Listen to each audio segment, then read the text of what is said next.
to another episode of Two Drunk Guys on a Football Podcast. I'm your boy, Skinny Domestic. And Marcus Hammer Mary. I hope you guys enjoyed the 4th of July special with Solo. Just, a lot of just BS talking that day. Didn't really have anything, didn't have anything planned. Just, he's probably going to be the closest thing we're ever going to have to a professional athlete on our podcast, at least for now. Who knows? Someday we'll blow up, maybe. Hopefully. Today's episode, we're going to do the best part about football, fantasy. Yes, just breaking down ESPN top 10 projections at quarterback, running back, wide receiver, tight end, see if we agree with those positionings, and then, talk about some guys that probably aren't in these top 10s or whatever, and kind of break down, what we think they're going to do, and some advice basically you guys may want to take when you guys go and draft this year. Most people will continue with fantasy as we go, but most people reach out to Marcus and I quite often for fantasy advice, so we figured why not do it on this to help out. So much fantasy experience. What, 3 belts between us? Yeah, well, total? Championships, because technically my league that I've won isn't a belt. Well, yeah. You have the belt. I have the belt. I guess, 3 championships. 3 championships between the two. Yeah, and then, just every year. So, really, I mean, some of these are pretty much gonna be for sure, like, spot on. I mean, number one, ESPN has Patty Mahomes being the number one quarterback. I have him as well at number 1. Yeah, I mean, the only other guy that you may consider, just based off looking at the numbers, that may come close to him is Josh Allen, which last year Josh Allen was about 25 points different, away from him. So, probably just clear cut. Honestly, Jalen Hurts could go. I feel like the top 5 guys, you could interchange them at any point. Because they're all going to be pretty close. Would it shock you if Josh Allen was number 1 or Jalen Hurts or even, Well, in their projections, for the most part, are within 50 points. So, depending on the type of league you play in, this is all PPR projections, but, add a couple rushing touchdowns, more yard, whatever picks. Because, he's projected 39 touchdowns, so he's not projected to break 40. Over 4,500 yards, though. And he's projected 11 interceptions. So, I mean, last year he was 41-12. So, It'd be, like, I would never judge anyone for taking Patty Mahomes. That's a safe pick, but I'd probably go with someone that has a lot of rushing upside. Like, Josh Allen's probably, realistically... You like the dual-threat quarterbacks when it comes to fantasy. It's such cheap points, though, really. It really is. So, you get 6 points for rushing touchdowns. You get that point for every yard, so it's just extra baggage. And quarterbacks that aren't actually good quarterbacks in the real NFL are great quarterbacks in fantasy, like Taysom Hill.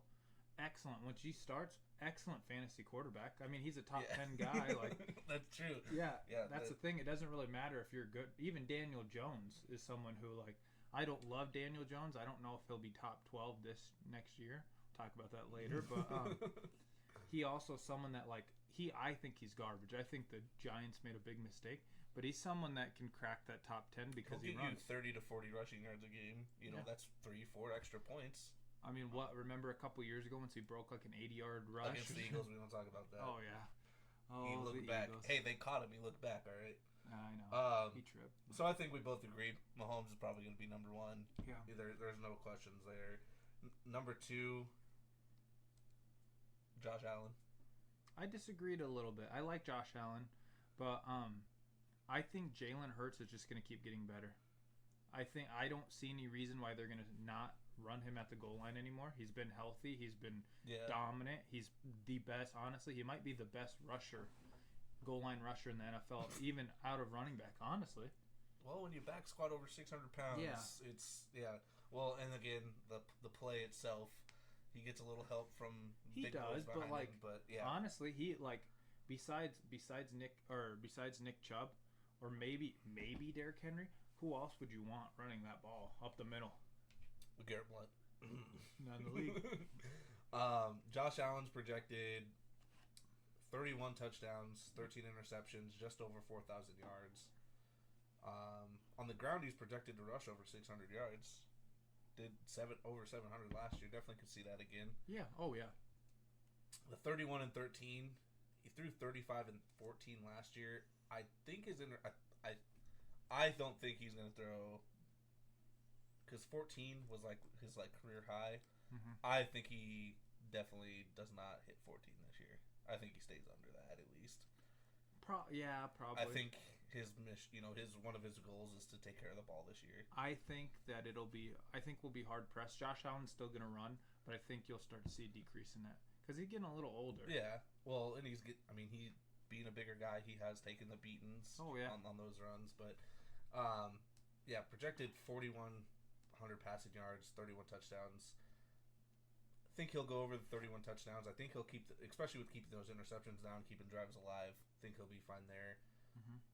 Did you have him at your number 2, or do you have him? No, I have Jalen Hurts at 2. You have Jalen Hurts at ESPN is 3. Yeah, which I flip flopped him. I have Josh Allen at number 3. I love Jalen Hurts. That's why I kind of put him there because he's, I don't know, I feel like it's a better offense. It's a better coach in my opinion, even though they both have pretty good coaches. And really, they're kind of similar too because they both don't have like. Well, yeah, the crazy thing. The biggest difference looking at these projections is Jalen Hurts is projected to throw the ball 100 less times, and only rush it 30 more times, and only have projected less than 20-point difference. That's and he's just a monster at the goal line. Touchdowns matter. So, yeah, he's projected 24 total touchdowns, 22 passing, and 12 rushing. Which I think he does go double digits again in rushing. Like you said, they're going to run him at the goal line. And when he's within the 20-yard line, he's a threat to just take off and go get it himself. Yeah, I do think he throws more than 22 passing touchdowns this year, though. That offense, how can you not? Yeah. Honestly, Jalen Hurts last year. I think his biggest red flag is can he do it as a passer going into last year? And he outperformed everything that I thought he'd be. Oh yeah. I mean, I talked shit to you about him being better than Carson Wentz. I did not think that he'd be a Carson Wentz as proficient as Carson Wentz at passing. To give Carson Wentz a compliment. He was better. Yeah. He was really good. He was top 10 passer. Well, and out of the top 5 guys, he's projected the lowest amount of passing touchdowns. Yeah. Not even over 30. I think he'll get over 25 this year. Yeah. What did he do last year? 22. 22? Yeah. He'll do. I think he goes over 25. I think with Swift added in there, he's just got more, Miles Sanders was good, but I think Nick Sirianni is learning that you can't just give your running back the ball one time, or they're gonna make sure Swift gets his touches. I think that they'll pass the ball. Yeah, It's a red flag to me because it is the Eagles, and he steals all the touchdowns. But they really realistically, if you have DeAndre Swift on your team, use him how he should be used, a scat back, receiving back type role. So I think he'll throw. I could definitely see him being number 2, especially if he increases that. Those touchdowns at 22 again, throws 4 or 5 more touchdowns. He's passing Josh Allen just in projections. So AJ Brown probably isn't going to get any better. He's probably at his peak in his career. I would say that Devontae Smith he's probably going to progress still. And honestly, Dallas Goedert, if he can get him the whole year, that is a red zone monster. Dallas Goedert is he's one of those guys. We'll I guess talk about it more, but just speaking of Dallas Goedert, he's always a top 5, top 7, 8 guy, but he's so quiet about it. No one really you hear all of he doesn't put up the big numbers like Travis Kelce in yardage and so it's just very odd. It's funny to me how everybody talks so highly of him. Him and Pat Freiermuth, very similar players. Yeah, very similar. Yeah, I would agree. So number 4, so ESPN ranking: Mahomes, Allen, Hurts. You have Hurts over Allen, which I can definitely get behind on that one. Number 4, Joe Burrow. I disagree with this. I love Joe Burrow as a quarterback. Fantasy. There's 2 players that I would draft over Joe Burrow. Who? My number 4, is Justin Fields. I am all in on Justin Fields. I am for fantasy. You moved him up 2 spots. Yeah, I'm all in on him. I think better offense. If he can pass, we will find out this year. And in the draft they got an offensive lineman, and then they're gonna have a better offense. Well, you have DJ Moore to actually throw the ball. Better receivers, an actual number 1. And I think the running game could be better, or same on par as it was. I think Justin Fields. If we will find out who he is next year. Well, you also have to think he wasn't the full-time starter last year, was he? He didn't start right away. Fields? Yeah, he did. He started all last year. Yeah. He didn't share anything because he just was under 300 total our fantasy points last year. So he's about 50 between Burrow. He was injured a couple games. Yeah, there we go. So yeah, there was a difference of 50 points, which for the way Fields was playing, that was 2 games. Pretty much the games. There was games that he did it in a game. Yeah. Almost, yeah. So, I personally am not that high on Justin Fields yet. It's okay. I know he has the ability. He's got a lot of hype on I him. have him at 5. I just because I think Lamar drops off a little bit for me just with his injuries lately. Clearly, if he's healthy, Lamar's a top 10 guy. Yeah. But with all of his injuries and everything, I think I gotta put him. I'll probably put him to the 6. Mm-hmm. Move Fields to the 5. But Joe Burrow is gonna be my 4 still. Yeah. 32 touchdowns. I think he goes over that. Had 35 last year. Had 12 interceptions last year. Projected 12 again. That's probably about normal for him. I mean, a lot of these guys, because you throw the ball so much more compared to, it's really hard to get under 10. But he's one of those guys that's pretty good at protecting the ball. And if you leave your draft with Joe Burrow, you should be happy regardless. Oh yeah, I would say if you're getting a top 10, I mean at least the top 9, I would say you're probably like for sure. You're gonna get good solid fantasy production. This list, 7 guys out of this list that I'm like fairly confident that they will be superstars this year. Yeah, and then there's other guys. Yeah. After you get past pick 7, it kind of worries me a little bit. There's some question marks. They still, any of these guys could go anywhere. Oh yeah, I mean Kirk Cousins could all of a sudden become a top 5 fantasy. He probably will. But, So yeah, Joe Burrow at the 4. I think he goes over 4,500 yards. They're projected just under. I think with the whole Joe Mixon situation and don't really have another running. They're gonna have to throw and they have the 3 wide receivers to just throw the ball. P. Ryan's a decent receiver. Wait, no, he's not on their team. Nope. Who's their next guy? I don't even know who their backup. Really? Yeah, I don't even know. Oh yeah, because he went to the Broncos, didn't he? Yeah. Yeah, because what's his face still hurt. Because P. Ryan will eat for a little bit if he's not ready to go, but yeah, he'll go over 4,500 yards, throw more than 32 touchdowns. Mm-hmm. Interceptions will stay the same. So then 5, it's Lamar. I agreed with you. You kept Lamar there. Yeah, I dropped him to my 6, but Lamar is projected 3,200 passing yards. 25 TDs, 11 interceptions, and 5 rushing touchdowns. So who's your 5 then? My 5, I moved Fields up to 5. So you're moving down one. Okay. Yeah. So 5 and 6 flip-flop for me. Again, just Lamar's health is what completely worries me. I know he just got his contract and everything, but he's missed so much time over the last couple of years due to injury. And I think they have him projected to almost rush for 1,000 yards this upcoming season. I don't think he breaks 750 this year. I think Lamar, he got his contract. I think he's not as worried about, last year you could tell he babied himself a little bit. Oh yeah, because he doesn't want to play and pretend. He said he could have played the playoffs, but he chose himself, clearly. Which, I mean, anyone can have a stance on that. I mean, as a fan, I wouldn't like that. As a player, I understand. Well, yeah, you got to get your money. Yeah. And, because he could go out there and do the RG3 thing and completely ruin your career. So a healthy J.K. Dobbins, who will make that offense better. I don't know if he'll steal from Lamar. Lamar will always have his own design touches and stuff like that.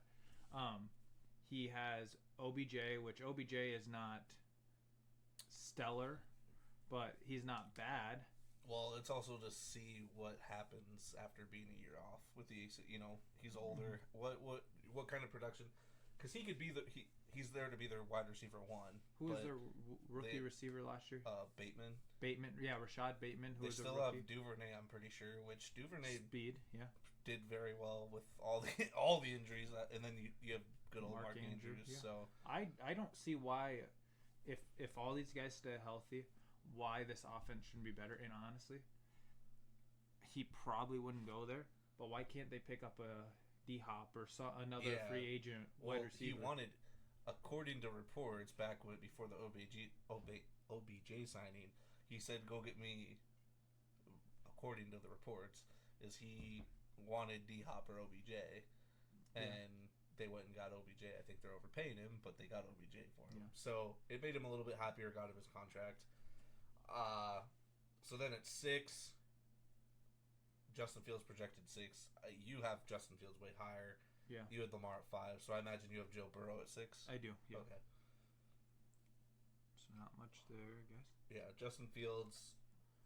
The biggest thing for him, he's projected over 1,000 yards or 900, just over 900. I think he breaks 1,000 again, and then he's projected 20, just like Jalen Hurts. He's projected 22 touchdowns and 12 interceptions. That's kind of odd. Mm-hmm. I actually kind of agree with that, like spot on. Like I don't see him throwing any more than 22 touchdowns, just because I feel like his leg. I still don't think he's the stage where Jalen Hurts is with like not relying on your leg. Well, clearly not relying on your legs, but he's gonna still want to run more and not. Did he rush for 1,000 last year? Yeah, he had 1,100. So I think he goes over 1,000 again. Oh, I agree. I think and he'll go over 3,000 passing yards at least. I think he'll go over 22 passing touchdowns. I think he relies on his legs too much. You think so? Yeah, I think he'll become close. He'll have 20, but I just don't think he hits the 22. I think, realistically, this team's going to be bad. Let's be real. Sorry, Solomon, but everyone that says the Bears are going to be the king of the North, they're not. They're going to be in games. They're going to be behind. They're going to be trailing. Like, the Bears are a year or two away from this. I think he's going to have to throw the ball. I don't think the rushing, I'm not worried about him going over 1,000 yards. He will. But I think they're going to have to throw it. And you know what the fun thing is? You got a healthy Cole Kmet. You have DJ Moore. You have, what's his face, too, the Chase Claypool, who, kind of was underwhelming. But Chase Claypool had talent in the league at one point. Chase Claypool was compared to Calvin Johnson. Did you know that? In his draft thing? Yeah. They compared him to Calvin Johnson. And then they have what's that one wide receiver they had? I can't think of his name. This skinny guy, fast wide receiver of the Bears. Miller? No. Not Anthony Miller. No. It's so stupid because we should know the name. Not best wide receivers. I want Bears roster. Let's go look. Chase Cooper. They have St. Brown. No. Dante Pettis. No. He should be a top 3 guy. Velus Jones Jr. Or let me see your phone. Hold on. Oh, Darnell Mooney. There you go. For some reason, he was. I don't know why they had him last, but that to me that's a good receiving core. Like that's not anything that you need to like. I still think his legs take away his touchdowns. Like, I think I agree. He'll go over 3,000 yards. I just don't think he's gonna break 22. We'll see. He could not. With him, it's either Justin Fields. He's either amazing or it's a bust. There's no in between for him. I don't really think. Yeah. All right, next guy, player 7. I have Justin Herbert. I agree with that. Yeah, I won't. I think he'll always be a top 10 quarterback in the league. Maybe he throws too many yards and too many touchdowns. Yeah. He only last year he had a down season, 25 touchdowns, 10. I guess he did get injured, so he did miss some games. Eckler probably won't steal as many touchdowns as he has the last 2 years. He could, but And then 4,700 yards this year. 4,700 yards passing, and he missed games. The dude was gonna break 5,000. I think. Did he miss game or half a game? Like half a game, but still.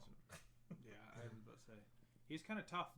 He was tough as shit on that game. Well, next year he's projected 4,300. I think he breaks 45.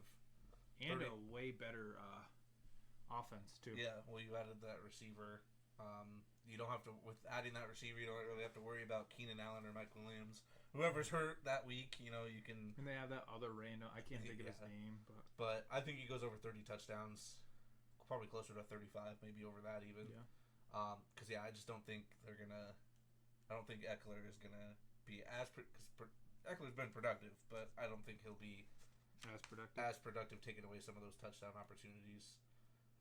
And then this is where the differences change for you and me. Number 8, ESPN has Deshaun Watson in there. I don't even think Deshaun Watson's a top 10 quarterback yet, just because I don't think he's established. I don't see him playing like he was with the Texans before this whole issue. It's going to take him a little bit to get back to that, if he ever does. I agree with Deshaun Watson at 8. That's where I have him. That Browns team, he is no longer suspended. No allegations, no issues up to this point when we're filming, July 11th?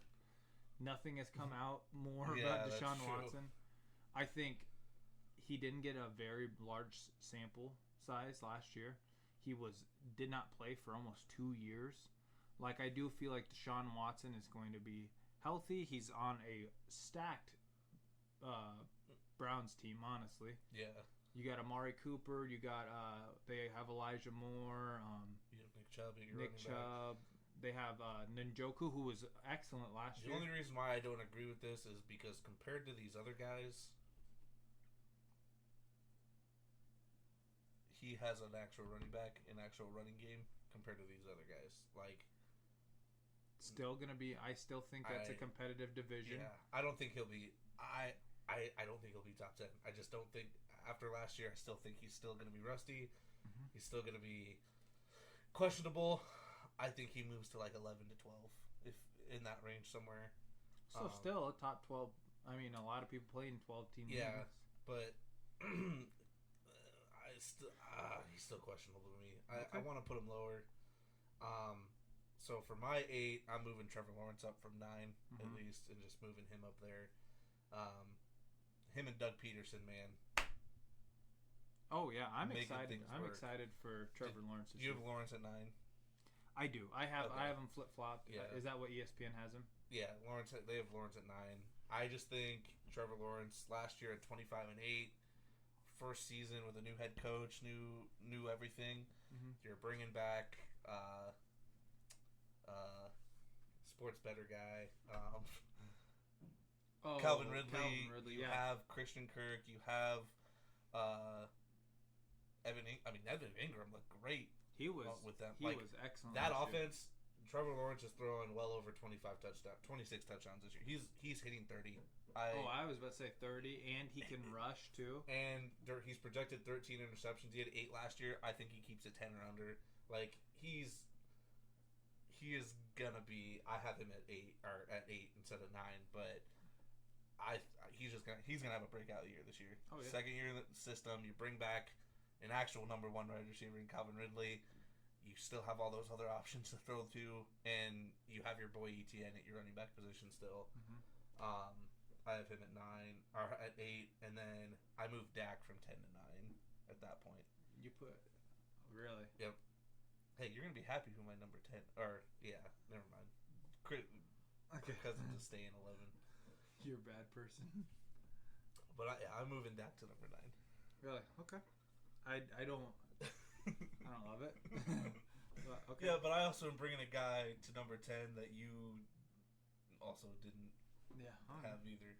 But Dak, I think that offense is still just too good. It is. I mean, it's still a high scoring offense. Throw the ball. You have Tony Pollard. You lost Zeke. Above average offensive line. Yeah. He's going to go over for 4,000 yards. He's projected 4,100. He's got 26 touchdowns, 13 interceptions. Probably a better receiving core. Yeah, I think he'll hit that close to 30 mark this year. Last year he had 23. Kind of had a little drop off of the season. I think he'll get closer to 30. Okay, but that's because Zeke Elliott scored every touchdown. I I mean, he had 12 touchdowns rushing, and he was not I productive guess enough. Dak did miss some time last year, didn't he? Or am I thinking the year before? No, I think he did. I think Cooper Rush did. Yeah, play. because Rush played 5 games. Yeah, so. he did something. It wasn't anything too big, but I can't remember. I mean, so he'll come back. He'll bounce back. Yeah, because he only had 2,800 passing yards. So he'll bounce back. He'll go over 30 touchdowns a game. I don't hate that. Don't love Dak, but don't hate that. Who's your number 10? So what did ESPN have? Because ESPN had Dak. Really? See, once I did it, it was Daniel Jones. Oh, really? Yeah. Wow, they moved him. It was a couple weeks. Yeah, they probably moved it a lot. So this is a hot take. We love hot takes on the Two Drunk Guys in a Football podcast. Anthony Richardson. Now there's a couple things pending. What is he on ESPN? 17. So it's not as. I mean, my guy's number 16. So my number 10 guy's number 16. So we're taking some shots. Okay. Now there's a couple things pending. Does he start day one? And does he start the rest of the season? Yeah. If he can do both those things, he doesn't have to be a good passer. Ask Daniel Jones. Ask Lamar his rookie year, and honestly, still a little bit hot take. But ask Justin Fields last year. If Anthony Richardson is used right, he could be top 10. He could be higher. Honestly, he's talented. He does have a pretty decent arm. Not accurate, but a decent arm. And the Colts need a spark at quarterback. Yeah. So if they use him right, I would not be surprised if he could be, top 5. Yeah, right now he's projected to throw the ball over 400 times, which is crazy to me to even think that team's going to be bad though still. I know, but with throwing over 400 times, he's only projected 2,900 passing yards. Yeah. Rip Jonathan Taylor touchdowns in the goal line because I think 15. He's gonna steal 15 touchdowns, 13 interceptions, and then 5 rushing touchdowns with 600 yards.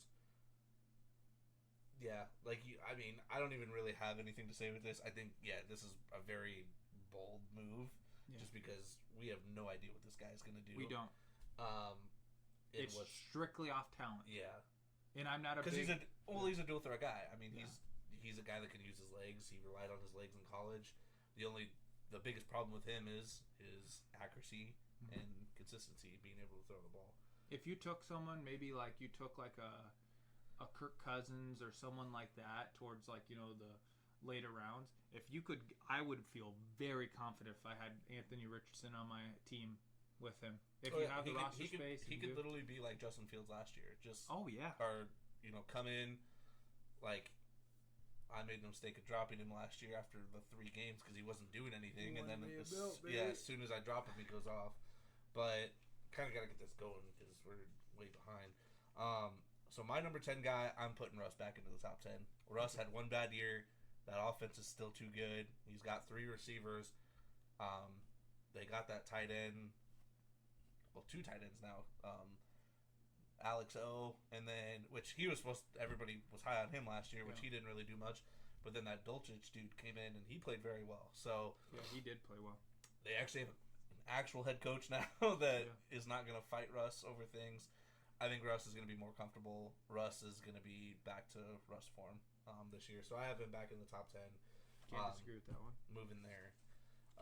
Running backs. So we agree. I can just say that. CMC. ESPN has Eckler at number 1 now. Really? So it's changed since I did this because I did this. This is up to date. I just went on this. So they have Eckler projected to outscore Christian McCaffrey by almost 20 whole points. So don't hate it.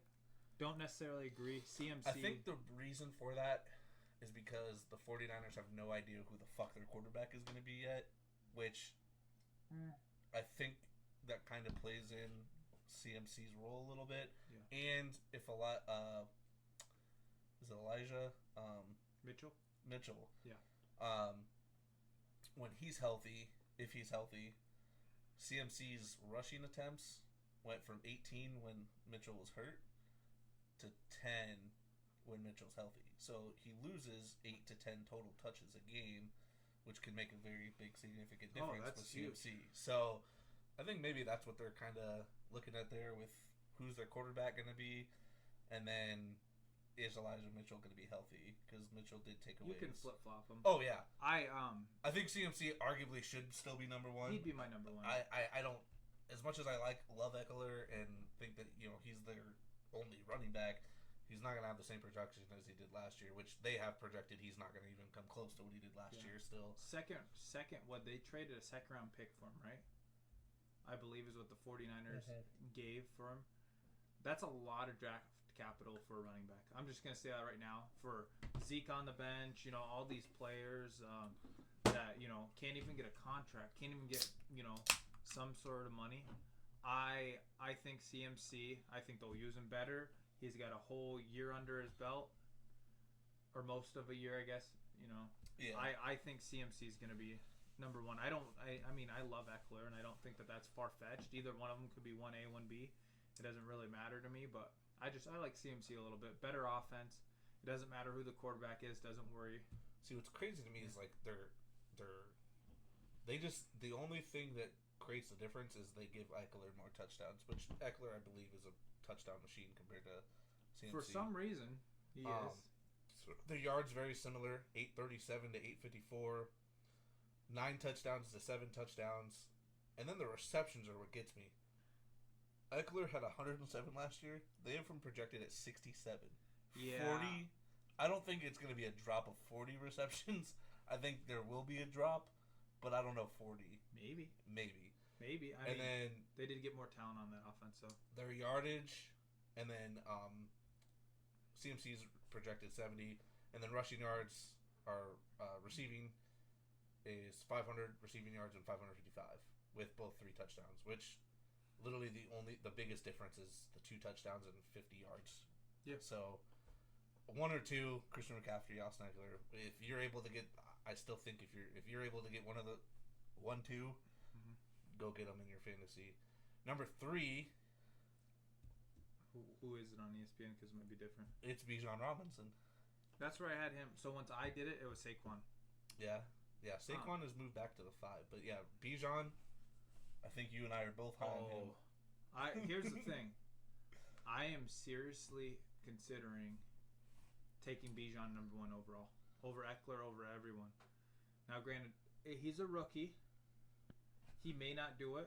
He may not be as good as we think he is. But I really am high on Bijan Robinson. Yeah. The only downside with him is he's going to be on a Falcons team that's going to have to throw the ball a lot. Is he going to get the production out of the backfield like CMC?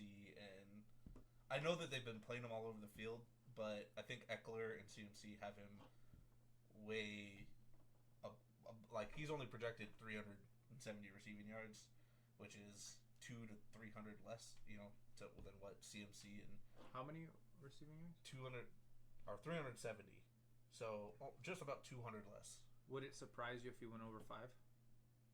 No, I wouldn't be surprised. But it's all about how they're going to use him. I think they're going to be, but again, they're such a. They were down like 3 touchdowns at one point last year, and they were still running the ball. Here's the thing. He's probably the 3rd best receiving option on that team. Oh, yeah. I think that you're going to see, knowing how the Falcons coach games, especially the last couple of years, I really think that he's just going to – I think they're gonna feed him like you haven't seen someone be fed in a long time. He's projected 1,100 rushing yards on 246 attempts, which – how many touchdowns? 7. Yeah. With 2 out of 2 receiving. I think he'll push the 8+ touchdowns. I think. So we agree on that one though. Yeah. 3? Yep. He's 3. Who's 4? So they have Jonathan Taylor 4. That's what they had there. I disagree with that. Yeah, I think Jonathan Taylor's stepping back a little bit. With Anthony Richardson there, that worries me for touchdowns, and touchdowns matter. Well, and it's not just touchdowns. It's you're going to be playing like the last couple years. They had a quarterback with Matt Ryan and Carson Wentz who could actually throw the ball. They were in game. They were in games. Kept them in games. They were able to do whatever. I mean, their records probably don't show for it as great, but they're going to play from behind a lot, I think, especially with a rookie quarterback if Anthony Richardson plays, because he's not going to come in and just be some great guy. So he's going to lose a lot, I think, in terms of production value from 2 years ago. Last year he was injured, so that's hard to base things off of. I think he moves down. I don't know what position off the top of my head because I didn't do this, but he is not going to be number 4. Who do you have it for? I had Saquon, which I would agree with. I would agree with moving him up. If Saquon gets the deal done with the Giants, he is that team. Oh yeah. Well, if you pay Daniel Jones, you need to pay Saquon Barkley because he's generational talent. He's a great player when he's healthy. Well, and he's your offense. He is your offense. Like, he really is. And because of the biggest thing with him is, he's had his injuries, but because of his injuries, his body's not tore down as much in terms of, like, Zeke was taking a beating all these years, and now look at him. Mm-hmm. Saquon had the ACL injury, missed games from getting his ass beat, and now he's healthy in terms of, his ACL. He came off the ACL. He'll be good. He had 1,300 rushing yards last year. Yeah. So, any other team. Saquon's on any other team. If he's on the 49ers, if he's on the Chiefs, or not the Chiefs, the Chargers, if he's on literally any other team, Saquon Barkley is my number 1. Yeah. He can do it all. Yeah, I Giants agree. just suck. I'd move him up to the 4, for sure. Yeah, he had 1,300 rushing yards last year. He's only projected to just beat 1,000 yards this year, which I don't believe that. I think he'll be way over. That's weird to me. They think he's gonna take almost 60 less carries and have 2 less touchdowns, but have more receiving yards. I don't know. A year fully healthy. I don't believe it. I don't believe that. I think he's gonna rush for 1,300 plus again. Yeah. Okay. So then moving to the actual 5, who did you have at your 5 then? Josh Jacobs. Which he's at 7 now. Really? Yeah. I understand there is some question marks on Josh Jacobs. I really thought about this one though. Last year, was that Raiders team good? Mediocre, average. Average. It's a high-powered offense. It's a high. It literally has everything you need to be a high-powered offense. Besides Jimmy G now, but and Jimmy G might not play, which that could affect my ranking. Well, the big thing is, I think he probably will. Even with Jimmy G, he's a game manager. 49ers, you run the shit out of the ball. Like Josh Jacobs, I agree. Moving Josh Jacobs from 7 to 5 does make sense to me because they're gonna run the shit out of the ball still. Because Jimmy G is not a passer.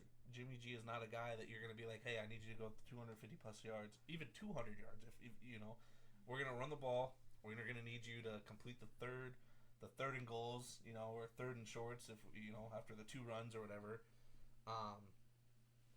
And Devontae mid-season may request a trade because he's not getting what he wants. So I still am high on Josh Jacobs. I think he'll be league leader. Yeah, I agree. He'll be 5. I mean, what was he, number 2, 3 last year? I don't know if it's a 328. So yeah, I think he was number 3. Yep. Behind CMC and Eckler. Yep. I mean, he's someone that I liked coming in as a rookie. He had a couple years the year before and the year before that where he's kind of iffy. But I mean, wow, what a league winner last year. If you got him with the value. Yeah, he's projected only 1,100 yards this year, 9 touchdowns. I think he'll go for more than 11. Andy, how many receiving yards did he have last year? 300 or 400. Which is good for a running back like his caliber. That's good. Yeah. So I think, I definitely see him at the 5. Yeah. ESPN 6 as Derrick Henry. I actually have Jonathan Taylor at 6. Yeah. Jonathan Taylor's still young. I mean, I don't think that. What did ESPN have Jonathan Taylor at 4? I still believe in Jonathan Taylor. He's a pretty productive player until last year with injuries, and that Colts team last year was terrible. It wasn't even close. But I mean, if you came out of the draft with Jonathan Taylor, I can understand question marks about stuff, but I really I wouldn't be upset with it. Yeah. I'm moving Jonathan Taylor farther down my list still. Really? I still believe in Jonathan Taylor. I think that team's going to run the ball. And honestly, they might be pretty game manager-ish, depending on how well Anthony Richardson does. So Yeah, I'm gonna agree with this with ESPN here, keeping Derrick Henry at 6. Okay. I their quarterback play, they still don't know. Mm-hmm. It's Derrick Henry. I mean, unless he has a major injury again or anything, I still think he's gonna be just 300 plus touches. I've Derrick Henry Maybe this two is spots behind. Maybe this is the last year he can do that production value. How old is Derrick Henry? Because he is in his 8th season. How many? So he's going to be pushing 30. Yeah, if he pushing 30, I think this is his last season of like putting up 1,200, 1,300 plus yards. It scares me. It does. But with their quarterbacks not even knowing what's going on there, you have Tannehill, Willis, and Levis. Yeah, you're gonna run the ball still. That's your offense. That's how your offense has been since Derrick Henry. It's not gonna change anytime soon. I would still put him at 6. I think he's projected 1,300 yards. I'll move him up to 1,300 plus again as long as he stays healthy. 8 touchdowns. He'll go over 10 again. I think, especially with the terrible quarterback situation. Yeah. Because he had 13 last year. So, and even then they had, the Willis Tannehill, trying to figure stuff out. So, this year, I would say is his last year before he starts dropping off for real. I'm a little bit worried about him. I am. I mean, I still think he's going to be a top 10 guy. But Derrick Henry, if he really fell off this year, it would not shock me too much. Start playing like his early years? Yeah. Honestly, well, it's a lot of wear and tear from college, and he was used pretty well by the Titans in the NFL. I would say they let him sit behind DeMarco Murray for a couple years, but worries me. So 7, ESPN has Josh Jacobs. I have Nick Chubb. Yep, I would agree with that. I was going to move him up to 7. I think Nick Chubb probably will have his best fantasy year this year. It'll be close. That team's going to be, I think he's going to be on a good offense. And you know what? It's crazy. Kareem Hunt's not on that team anymore. Yeah, And he's a top 15 guy, even with Chubb for a couple of years. I think that Chubb's going to have a huge workload. Yeah. I agree. Who's going to split it unless they pick up someone else? Last year he had 302 carries. He's projected 40 less. He had 1,500 yards last year, projected 1,200. He'll go over 1,200 easily. He'll probably have more carries too. Yeah, he had 12 touchdowns last year, projected 9. He'll be a double-digit guy again. Oh yeah, in there, even with the offense. Because again, I don't think Deshaun. Just because my purpose is, I don't think Deshaun's going to be still be the guy that he was with the Texans. Okay. And then, yeah, he's not really your out of the backfield guy, which I think may change a little bit with losing Kareem Hunt. He'll have to play a little bit, a little bit more of a check down until and again, Deshaun, is he comfortable throwing the 40 plus yard pass or the 2 or 3 yard check down to his running back to get comfortable, those type of things. So, yep. 7 I have Nick Chubb. 8 is where I'm gonna move Jonathan Taylor to. Who do they have at 8 they had Nick Chubb. Okay. Who do you have in it? I have Derrick Henry. So yeah, we just entered top 10 guy. Yeah. Still a dominant guy. I just worry about the age. 30 is pretty old. Yeah. I'm moving to Jonathan Taylor down just because anybody after them is still kind of questionable and up in the air. Mm-hmm. But I think with him being at 8 is reasonable. I just don't see him being any higher with Anthony Richardson, and the guys after him are more of a questionable. What will they do? Yeah, what will they do? How will they take that? Okay. So we'll just move on to number 9 because we talked about all the other 3 players. Yeah. Number 9, ESPN has it Tony Pollard. I have Tony Pollard, which I would agree with. Yeah. The big thing with Tony Pollard is now that Zeke's gone, his production is good. They did draft Deuce Vaughn, but he's like 5'9". He's not really going to take goal line. No one on that team is going to take goal line. I feel as though the Cowboys might bring in someone else. If they do not believe Tony Pollard can do the workload, which I don't know if I do believe that. I've seen some things where they might bring Zeke back for super cheap. I hate that. I really do just hate because that. he knows this is because think about it. I mean, training camps are starting this month. You got that, and then depending on when you bring a guy in, how fast can they learn the playbook? How fast are you going to become? Whatever. 100%. If I was the Cowboys, Zeke's done. Zeke's toast. Yeah. His legs. He's not the same player he was. Well, but the biggest thing is you have Tony Pollard, so you're not going to bring in a guy that's going to. I think at this point, like I've stated before, Zeke is going to be hitting the LeGarrette Blount role. He's going to be your big guy on short downs. I'd rather take Lenny. If I was the Cowboys, I'd rather bring in someone like Lenny, who still has some juice. Yeah, still that's can true. catch the ball. Younger than Zeke, I think.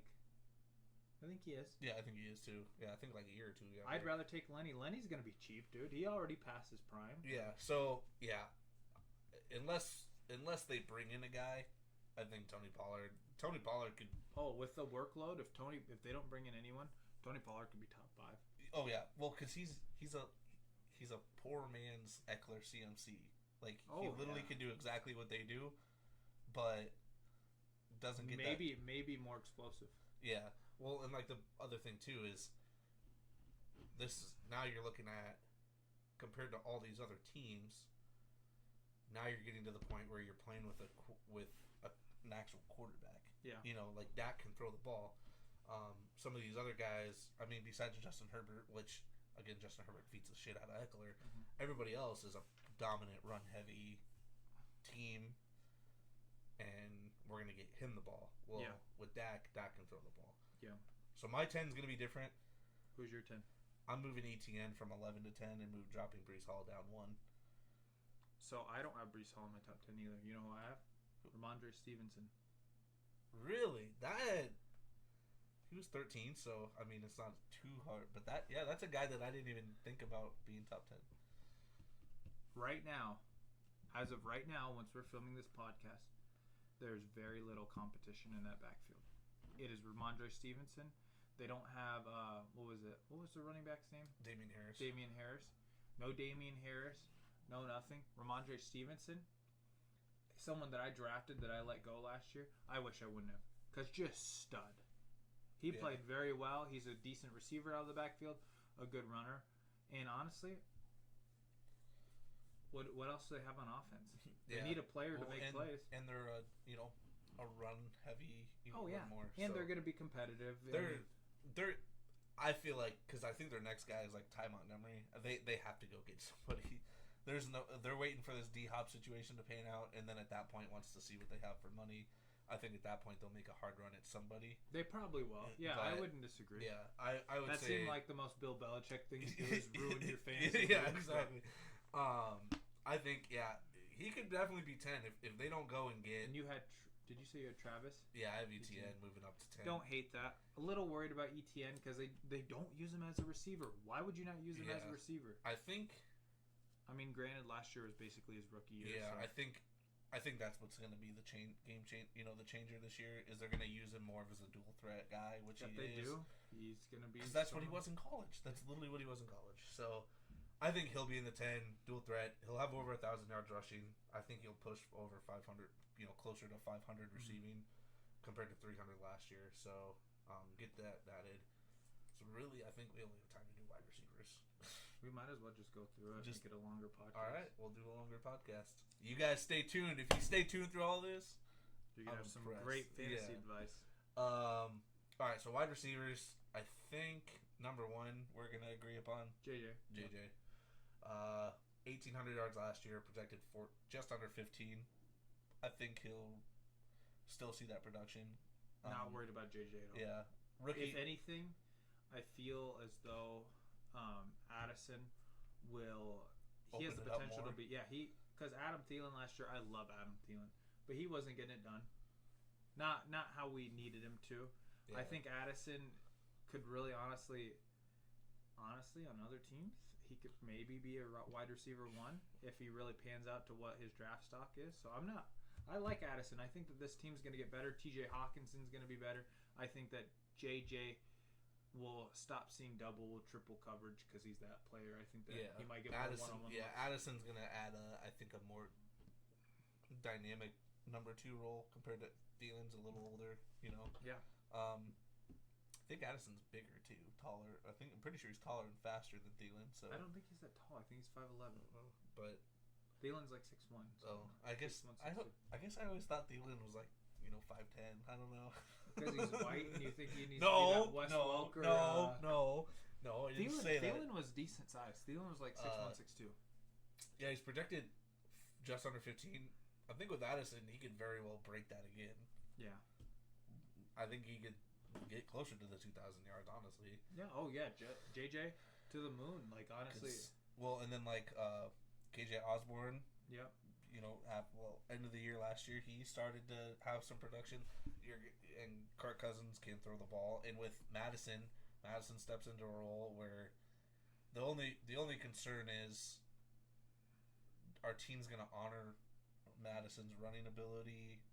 Right, for how long? Maybe not. I guess. Maybe. But honestly, that compared to Cook, when you see Dalvin Cook on the roster, yeah. Oh, yeah. You're gonna Dalvin be like, okay, we need to put 8 in the box more often. But so pick your poison on that offense right now. That's true. The offensive line is staying the same. It's still gonna be top 10-ish group. So number 2, I don't agree with. They have Cooper Kupp. I don't agree with that either. I think I had moved Jamar Chase up. I did too. Yeah. I like Jamar Chase better. It's hard with Jamar because, gosh, T. Higgins is such a good wide receiver. He's someone that probably could be top 10 too. Well, and he could be at number 1 on so many other teams. Yeah. Like the fact that it'll be interesting to see when it comes down to contracts with those guys on if T. Higgins decides to stay and be number 2. T. Higgins has been more productive than Jamar Chase in a lot of ways. I've seen a lot of stats that and T. Higgins he's literally like your Randy Moss. Throw the ball up. He's going to catch it. I'm going to go get that ball for you. So, but I agree. Jamar, I think this year is going to be Jamar's breakout year. Well, last year at 1,000 yards, they're projected him almost 1,500.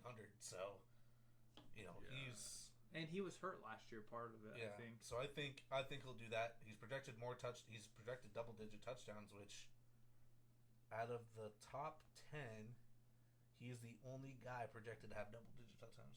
Over JJ? Yeah, JJ's only projected. How many? Oh wait, never mind. He's projected. No, he's projected 9. JJ is? Yeah. And Chase is projected. How many 11. JJ have last year? 11? 8. Oh, really? Yeah. Really? What a weird. Yeah. Really? Okay. So Jamar Chase is the only top 10 running back projected to have over 10. Wide receiver. Wide receiver to have over 10. Which you have to think about. Julio Jones, arguably one of the best wide receivers of his time, was barely breaking, hardly ever broke 10. Okay. So I was always an Antonio Brown guy. So I loved Antonio Brown over Julio was a top 3, but he hardly ever top broke 2. It wasn't even okay, top 3. whatever. He was top 2. But he hardly ever broke 10. Yeah. Like he would get 8, and that was typically his Is that Julio Jones' fault or Matt Ryan's fault? I'll let you decide. Well, when Megatron can get over 10 with Matthew Stafford and getting triple teams. Well, okay. Julio Jones. Calvin Johnson. All right, so yeah, we moved Jamar Chase up. So number 3, Jamar Chase was projected. I have Kupp. I'm moving Tyreek Hill up there. Over Kupp? Yes. Okay. Think about how productive Kupp was last year. He still was that team. I mean, your wife, realistically, could have won another championship if Kupp doesn't get hurt. I truly believe that. Yeah, Kupp is my 3. I think Kupp is a solid 3. That offensive team just isn't. It's broken. I think the Rams are broken now. Doesn't matter. I don't care. It's broken. He plays in the slot. It's broken. He is almost uncoverable. Who is their number 2? It doesn't matter. It does. Because is Jalen okay? Is Sauce Gardner going to come in the slot and cover Cooper Kupp? No, he's not. Is Jalen Ramsey going to go in the slot and cover Cooper Kupp? He could now because of he's playing with Xavier Howard. No, he's not. He's not going to. They could. They're going to play on the opposite ends of the ball. They can do whatever the hell they want. Do you know how hard it is to play slot corner? You know how having a nickel corner is very hard to play. That Rams team is not going to be good. Cooper Kupp is going to Cooper Kupp Those Lions teams with Matthew Stafford and Calvin Johnson were not good. Cooper Kupp is not Calvin Johnson. He's not. But here's Cooper the Kupp. thing.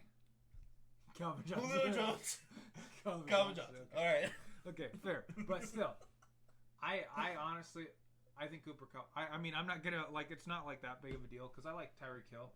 Tyreek Hill has more competition on that offense than Cooper Kupp does. Oh yeah, that team's gonna be throwing the damn ball every fucking play. I don't care what anyone says. You know, maybe Cam Akers catches a couple passes. Who fucking cares? Cooper Kupp is projected just under 1,500 yards too, just not as many touchdowns. Yeah, well, he's Super Bowl. What was he? Super Bowl MVP too. Add that to the list of everything else he's done in these last 2 years.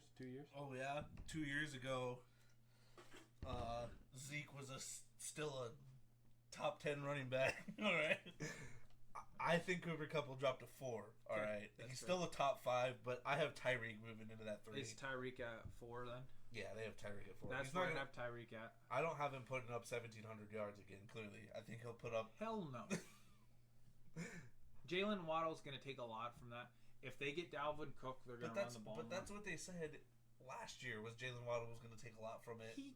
Jalen Waddle. Did Jalen Waddle go over 1,000? I really just want to know this. Did Jalen Waddle go over 1,000? He had 1,300. Yeah, and Hill had 1,700. That's insane. That's insane. That's 3,000 yards between the two. I don't think people understand. Like having 2 1,000-yard receivers is really crazy. Honestly, 1,300 plus is even crazier. I still think Tyreek is putting up the production. The dude is the fastest man in football. He is. He's a good player. People, well, and the other one too is he gets a lot of targets. Like he had 119 or 170 targets, which is maybe more than JJ. Close. It's got to be. Yeah, JJ had 1. JJ and Devontae Adams are the only 2 that had more. Yeah. So like he's still targeted a lot. And because with Tyreek, they run a lot of those quick screens, let his legs do the work. I'm not worried. I think Tyreek will be 4. Cooper Kupp will move down to 5. I just don't think he's gonna have the same production. Who did you have at 4? I had Tyreek. You okay? You kept Tyreek. All right. Who do you have at 5? Diggs. Yeah. See, is that what ESPN had? No. They had Adams. They have Adams. But even myself, I'm going to be moving Adams down a lot. You can't have Adams there. No. He worries me a little bit. He's still talented, but he's how old now? He's got to be 30. 30, 31, I think. But again, 31. Your quarterback's Jimmy fucking G. So I like Jimmy G. I don't. Not as a passer. He is not. I don't even know if Jimmy G's like career average is over 200 yards a game. Probably not. But here's the thing. So you're not throwing the fucking ball. You have Josh Jacobs. Devontae fucking Adams, the best route runner in the league. He's gonna be top 10, but he's not gonna be top 5. He's not even gonna be top 6. I don't think. Jimmy G at quarterback completely like. As much as I hate losing him in fantasy this year, I'm kind of happy that I'm gonna lose him in fantasy this year because with Jimmy G at quarterback, I don't want to fucking touch him. Don't fucking trust it because he can't be used even with Debo in the 49ers. Debo could at least run the ball. And do that. Devontae Adams isn't doing that shit. So, like last year, he had -1 rushing yards. Different caliber yeah. Receivers. Though. So 5, I would agree moving Stephon Diggs up. I had 1,400. Diggs 6 then. Or ESPN. Diggs is 6 on ESPN. Okay. But I would move him up to 5. He had 1,400 receiving yards last year. Projected 1,200 this year. Had 11 touchdowns. Projected 8. I think he goes over 1,200 again. Yeah, I mean they're gonna throw the shit out of the ball. They still don't have an actual running back. And the James Bills, Cook, I really do think that he could be. But he's not. He's not your everyday workload every down workload. Yeah, exactly. So you're gonna throw the ball unless you go and again, Dalvin Cook has been in the mix of herd teams that he would go to that he could get, or again, you have all these other guys you can go pick up. I'll go to the Bills like every other Viking. So, Diggs is going to move up. They're going to be pass heavy. They're still going to receive. Yeah. He'll go over 1,200 yards again. I don't think Gabe Davis or McKenzie are going to. Diggs is a player I could never get in fantasy though, because he's always like, he's not good enough that I want to take him too early, but he's not going to slip. We'll just let Rudy later on. Yeah, Rudy. Actually, I think he's a free agent this year. I think Rudy's had him for the last 2 or 3 years, so might be a free agent. Maybe I'll take Stephon Diggs. So 6. Who do you have? Devontae Adams. Fuck. I'll just agree with that. I guess I want to move him down farther. But I'm okay. I understand. Devontae Adams. If you literally had any quarterback besides Derek Carr, because Derek Carr sucks ass. He does throw a lot of passes. But if you put Derek Carr, or not Derek Carr, if you put Devontae Adams on the Lions, which Jared Goff, good quarterback, but not top 10 in my mind, he'd be a top 2, top 3 guy. Devontae Adams, I'll put him at my 6, whatever. I want him lower because I don't agree with this in any way. He's projected 1,400 receiving yards with Jimmy G at his quarterback. I don't necessarily. I don't agree in any way. I don't think he'll be 14, but I think he'll be over 12. I think he'll barely scratch 1,000. I am not confident. The talent is there. I'm not confident in Jimmy G. Jimmy G is a average NFL quarterback. If you don't think that Jimmy G can get him the ball, nope, not a fan. You know what they need? Brady come unretire. Be a partial owner and throw him the ball. Skinny's like, I could throw. Well, Devontae he also had Adams 14 touchdowns last year. He won't have that. He won't break. I don't even think he's gonna break 10. Like I think Devontae Adams is gonna have a super drop off, and everyone's gonna be like, "Oh, it's his age." When realistically, it's Jimmy fucking G. All right. Okay. Get him. He's not gonna be a Raider at the end of the season. Guarantee it. He's gonna request a trade. So number 6 was Devontae. Number 7, they have a CD. I actually have Garrett Wilson. You moved him. He was projected 10, which I actually kind of agree with. Moving Garrett Wilson up to the 7. I love CeeDee Lamb. I really do. I love the talent. I love the player. CeeDee Lamb is one of those players that you watch, and you're excited to have him on your fantasy team because he's fun. He's fun. He's electric. He thrives like Cooper Kupp. He thrives. He likes to play the slot and thrives in the slot. So I like CD. Garrett Wilson. I love Garrett Wilson, the player. I genuinely would not mind if you took Garrett Wilson top 14 players. If you took him,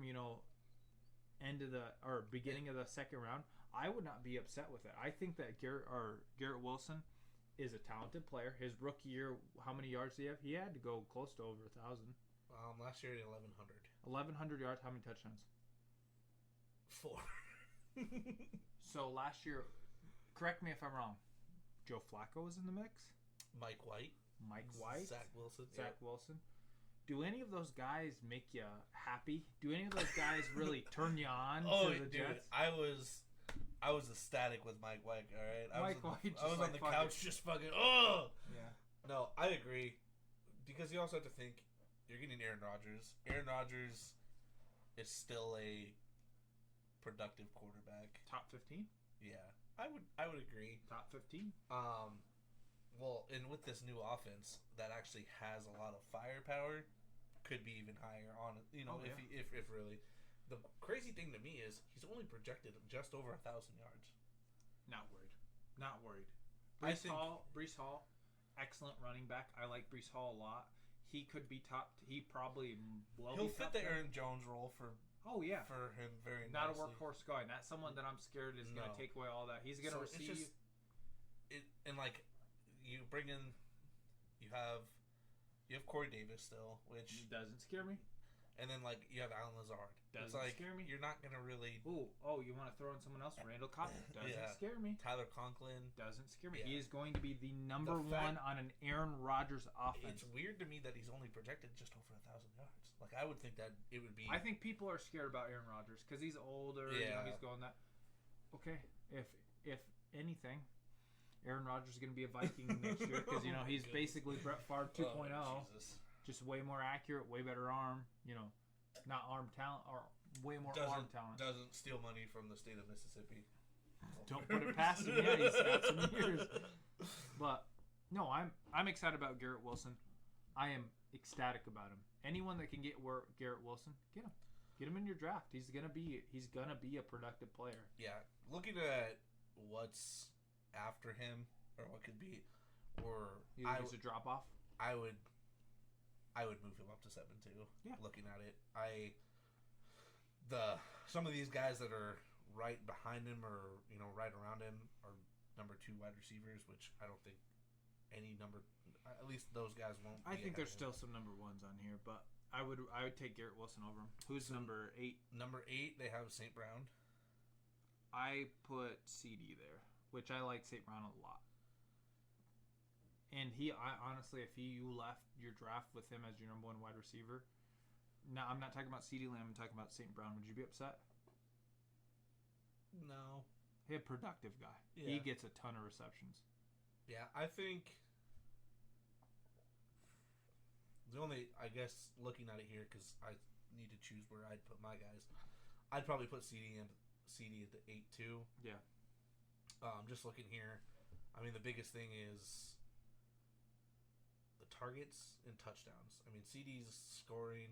He had more touchdowns last year, and they actually used him a lot on the run game. Like, just for a wide receiver, very, very different.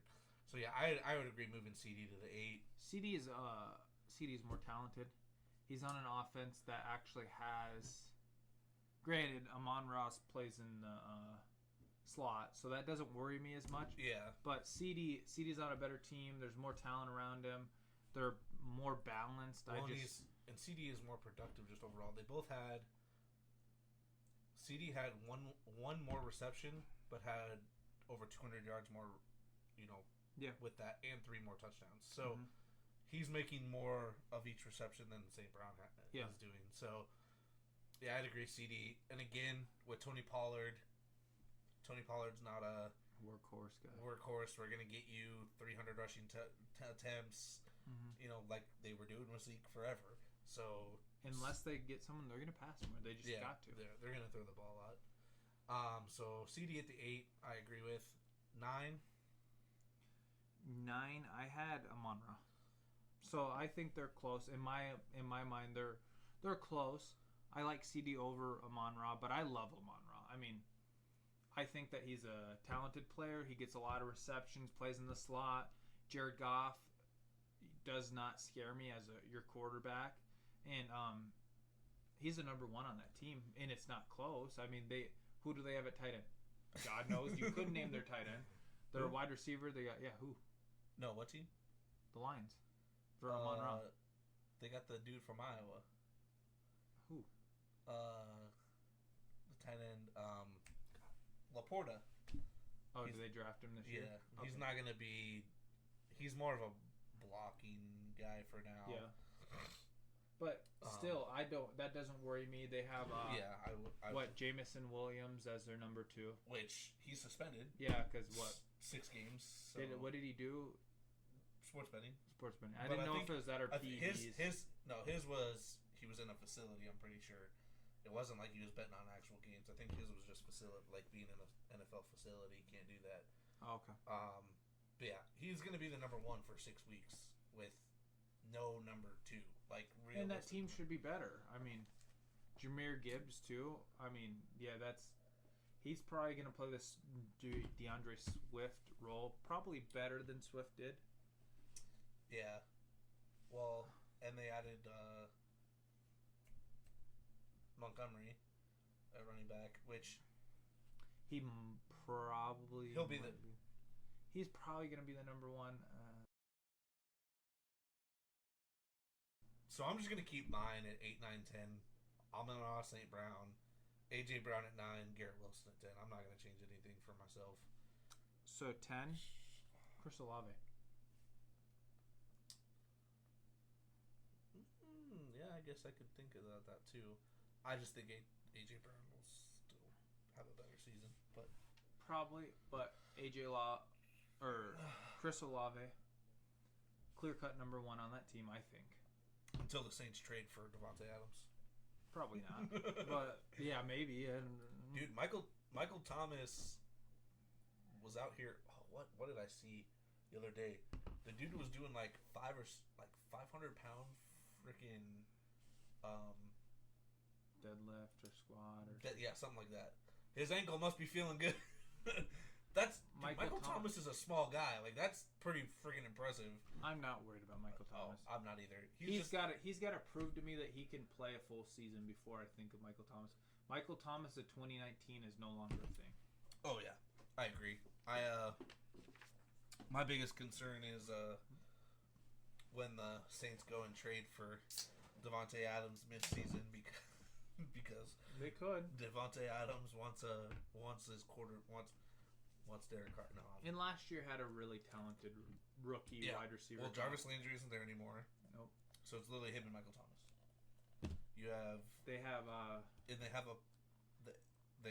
What's that guy that got cancer, that tight end that they took over? Foster Moreau. Yeah. Which Derek Carr played. Worry me. Yeah, Derek Carr played with him. He knows him. But you get a quarterback that is a better passer than Andy Dalton and all your other guys that you've been playing with. I mean, I'd rather have Jameis Winston because Jameis Winston does not care. Hey, Saints fans are probably happy they got Derek Carr, but fantasy-wise, I'd rather have Jameis. I'm a Saints fan. I'm like, Devontae's going to request a trade here in about 6 weeks. When are the Saints going to... The Saints clearly don't give a shit about the cap. They've never cared about... when was the last time the Saints have been under the cap? I guarantee the Saints... Similar to the Rams. They just don't care. They're going to go if Devontae requests a trade, I fully believe the Saints will go and try to get on that real quick. Yeah. I mean, I don't disagree. Tight ends? Here, have Michael Thomas. Give us Michael Thomas. We'll give you a couple draft picks. Give us Devontae Adams. Tight ends. Number one, I think everybody's going to agree, Travis Kelce. Yep. At this point, so in terms of drafting tight ends, if you're not getting probably top 5 within the, just wait. Top 3. But... Well, they have top George 4. Kittle at 5 in ESPN rankings. Really? Which... No, I think that's correct. Yeah, that's so what I have. If you're not getting at least the top 5 guys in the first probably 3 rounds that they're going most times, I feel like of the last couple of years, just wait. Who do they have number 2? Mark? They have Mark Andrews at 2. I'd take TJ over Mark right now. See, my biggest thing is I think Mark's going to drop down to 3 or 4 just because of Lamar has not been consistently healthy, and it worries me. I trust that Vikings offense right now. TJ Hawkinson probably had I think he had his best year last year. Yeah, 900 yards. Yeah, I would agree. I'd move Mark Andrews down. Where am I going to put him yet? I don't know. TJ Hawkinson at number 2, I would agree with, just because the Vikings, again, high productive offensive team. Addison's not a for sure number 2 yet. No. It's not a for sure thing. So if you can get this year any piece of that Vikings offense, draft them where you can. Because the defense is still going to suck. Hey, take that own advice when you're number 1 overall pick and JJ's on the board. Is he going to be on the board this year? I don't know. I'd have to look. Courtney's had him for the last 2 years, so I don't think she can keep him anymore. I can't. So here's the thing. I can't take JJ over Bijan Robinson or Eckler. Hey, so change your advice then, all right? But I'm telling you, if you have a top 5 pick and you can take JJ, take JJ. If you're on the board, and exactly. You see, so take your own advice. If you're on the board and you see TJ Hawkinson, it's like I'm quoting this at the draft when you don't quote that. Don't you quote that? I'm not gonna take JJ, but I like JJ. She can still keep JJ. I'm pretty sure. I would agree. TJ, I think he'll have. I honestly think he might even push 1,000 yards this year because again, Addison's not there. It would not shock me. Well, you also have to think JJ only had 9 touchdowns. Hawkinson had 6. The production of where all those extra touchdowns at, he might pick up and hit 10. He might see some more too. So 3 they had TJ Hawkinson. I had Mark Andrews. I flip-flopped him. Yeah, looking at the other tight ends, again, I'm going to go the same route with how I was with CMC, not knowing quarterbacks. I'm going to keep George Kittle. I wanted to move George Kittle up after looking at this, but with the questionability of quarterback, I'm going to keep George Kittle. I like in the Kittle. top 3. He's a great NFL player. He's a great blocker, a pretty good receiver. He's an all-around. He's probably, honestly, out of all these tight ends, probably the best overall tight end. I would say so, yeah. But he's my number 4. I don't know, what did ESPN have for 4? Darren Waller. we'll get there. Just okay, yeah. I George Kittle would be the only guy I'd consider moving up to top 3. But again, quarterback play is going to be different. So Mark Andrews, I'd say keep Lamar healthy. Even I guess he was productive with like Brett Hundley coming in and stuff too, because he was Mr. Reliable because everybody else was injured. He's just, to me, he's not as sexy. Well, he's not as flashy. I mean, that's the big like he's not as fast. He doesn't. He does what needs to be done. He's he's like Larry Fitzgerald, all reliable. There's a big drop off from Travis Kelce. Now, Travis Kelce's getting a lot older. Will he still be productive? Probably, because who else is going to do it? Yeah. But if Travis Kelce dropped off, would it shock you? When you have Patty Mahomes at your quarterback, I ain't worried. You think Travis Kelce's going to be in a walker, just like, Patty, you got me. Well, at that point, Patty Mahomes isn't much younger than him. He's decently younger than him. Like 6 years. So if Travis Kelce's in a walker, Patty Mahomes is still going to be playing. Oh, yeah, I guess so. He's going to be playing with a cane, throwing the ball like 85 yards. Yeah, so 3, I agree, Mark Andrews. He's projected, last year he had 847, he projected 841. He is projected 7 touchdowns compared to 5 last year. Lamar stays healthy. He's a guy that's going to pop off over 800 yards again. And I think even with adding OBJ, that's going to, again, the injuries last year just everywhere on that team were terrible. Adding OBJ is going to expand the defense. Mark Andrews is going to be... Unless they pick up D-Hop or someone to that caliber trade or anything like that. Mark Andrews is still the number 1 in that offense. Yeah. I think with adding OBJ to spread things out a little bit, that middle is going to be wide open for him to just do whatever he wants with. So number 4, they have Darren Waller. I have Kittle. At this point, I think I'm just going to agree. Daniel Jones scares me. He really does. See, this one's hard for me because Daniel Jones scares me, but so does Jimmy G. Like 4-5 at this point, I'm just going to leave. Whatever. Well, Jimmy G's not the quarterback of the 49ers. Not Jimmy G.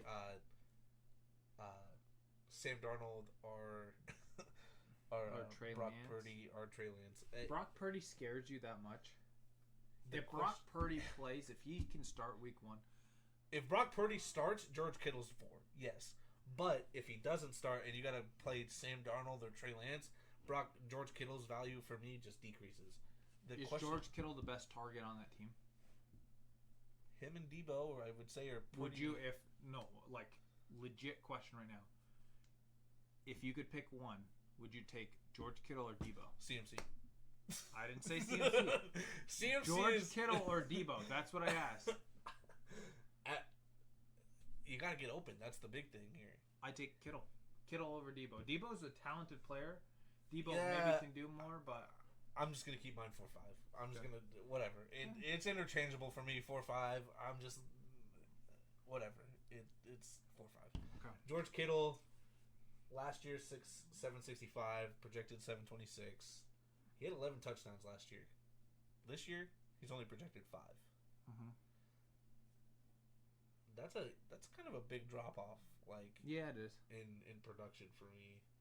11 to 5. That's half as productive as he was. So. Yeah. Man, if Brock Purdy's good to go, I'd say George Kittle to the moon, but I just don't trust. Especially, I don't trust Trey Lance. This is kind of the point. After you get out of those top 3, once you get to the 4 and 5, that's where I kind of want to avoid tight end. Well, I get nervous about it a little bit because it's too high value. Give me a year ago, I'd be like top 5 and then a drop off. But now, because of Darren Waller is changing quarterbacks in an offense, is he going to be as productive as Daniel Jones? Probably not.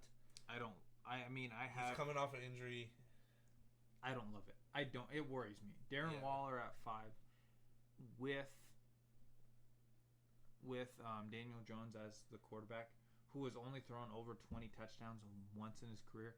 That worries me a lot. Yeah, it does. And well, like the next, like Evan Ingram's projected 9. Well, he just had a great year with, I'd almost want to put. He's projected 9th overall. Yeah, that's where I have him too. So. I'd almost move him up just because look at all these other quarterbacks. Pat Freiermuth playing with. I mean, he does have Kenny Pickett, but again, kind of questionable. Kyle Pitts questionable with his quarterback play with going on. Okay. Dallas Goedert. You know what's funny? Is that the actual order? Is it? So 6 is Goddard, 7 is Pitts, 8 is Freiermuth, 9 at Ingram, 10 is Njoku. Okay, so I have a little bit different. Like, I'd almost want to move Evan Ingram up to like 5 or 6, just because I like the talent. He finally is worth what he is right now. And he has a quarterback that can. Daniel Jones can't do that. Trevor Lawrence can do it. Kyle Pitts, questionable. Again, Dallas Goedert, even last year, between Evan Ingram and Dallas Goedert, Goddard had 30 less targets, just about 20 less receptions, had 50 less yards, had 1 less touch. Like, he's not getting the production that everybody thinks he truly gets in that offense. And I think Evan, you have ETN, but ETN isn't he's a dual threat running back, more going to help you out with receiving. I think Evan Ingram's going to be my number 6. I keep him at 9. So my 6 is Pat Freiermuth. Pat Freiermuth is an extremely productive player for what he is. People don't talk about Pat Freiermuth. People don't rank Pat Freiermuth, very consistently as a top 10 guy. He's a very quiet player, but he's an awesome target. He gets open quite a bit. I've had him the last couple years in fantasy. I have not been upset about that at all. Well, he's again. Everybody talks about Dallas. Everybody talks about Dallas Goedert. They're pretty much interchangeable. Freiermuth did have almost 30 more targets. He had 63. Dallas Goedert had 55. He had 732 receptions, 732 yards. Dallas Goedert had 702. Like, they are very, and one touchdown differential. Like, I will say about Dallas Goedert, he played less games. He was hurt last year. That's true, but still, like, in terms of very similar production. But everybody's like Daniel Jones, or not Daniel Jones. Jalen Hurts. Yeah, that's true. I would move Freiermuth probably to my 7. I'd move him up. I think Evan Ingram's just gonna be 6. Freiermuth, I agree. I like Freiermuth. I think this year he's projected more touchdowns. He's projected 4, which definitely might even see 5. Yeah. Kenny Pickett's gonna get a little bit more comfortable. They upgraded their line. He's gonna have some time. That offense should gel. I mean, really, honestly, did they lose? Yeah. People besides Chase Claypool on offense, and Chase Claypool. Yeah, exactly. You can take it or leave it. I think they'll be fine there. So you had Freiermuth at 6, you said? Yeah. Okay. 7. They had Dallas Goedert at 6, which at that point I'm moving Dallas Goedert to 7. I disagree. Who'd they have at 7? Kyle Pitts. I have Kyle Pitts there. Here's why. I know. I got bit on the Kyle Pitts train. I did. The talent is there. The opportunity, not so much. Desmond Ridder scares me a little bit. Just a little bit. But you have Drake London. You have Kyle Pitts. And then you have Bijan Robinson. That's the offense. Eventually, that team has to throw the ball. And hopefully, it's to your, 6'7", tight end who can run like a 4.4, like just generational talent at the position. Maybe eventually they'll get there. He had such a sad season last year. Rookie year, 1 touchdown, over 1,000 yards. Okay. If a tight end goes over 1,000 yards, give me him, please. That's what I want. one touchdown. That's terrible. But, 1,000 yards. Two touchdowns and 350 yards last year. I know. He was there. I get know. it. Drake London did the same. Like it. Who's the Falcons coach? I can't think right now. What his name is? Arthur. Yeah, Arthur something. Arthur Smith is. We'll just refer to him as Arthur. I can't think of his name. Fuck him. We're down 21 points. Let's run the fucking ball. I watched so many Falcons games because I had Kyle Pitts and I had Drake London. I had Drake London in one of my leagues, and I think I eventually got rid of him. I like Drake London. He's a talented player. He is, but when you don't fucking throw the ball, you can't do anything. And I'm not sold on that offense to throw the ball still. No, that's the only player I trust in that offense. Kyle Pitts is gonna drop for me 7. I have Dallas Goedert. Like I said, him and Freiermuth are very comparable in terms of numbers last season. I know, again, like you said, Dallas Goedert did miss some time, but more competition, I'd say. I mean, with Dallas, but yeah. So I'd put him at the 7. 8, they had Freiermuth. I had Dallas Goedert there. I like Dallas. I like Freiermuth a little bit better. Yeah. Goddard's projected 639, 4 touchdowns. Seems, I'd say that's almost pretty much spot on. Maybe might get close to 700 again, depending on how the offense rolls. There were times where I feel like Dallas Goedert kind of has got the bad end of the stick too on a lot of things. Is like a lot of his big plays over the last couple of years end up coming back like with a penalty. Mm-hmm. So he loses out on all those and things. Injuries and competition. Yeah. So 8, they had Pat Freiermuth. I'm gonna move Kyle Pitts to the 8. That's where I have Goddard. So, I think again, take talent and targets. He could honestly, if they start throwing the ball, Kyle Pitts could be the second best tight end. Dude, Kyle Pitts has the ability to be amazing, but it just the team just doesn't fit. 9. Who do they have at 9? 9 they have Evan Ingram, but that's where I have him. I think that's fair. I moved him up higher. I think that's fair. There's so much competition on that team. Would you take him or Calvin Ridley?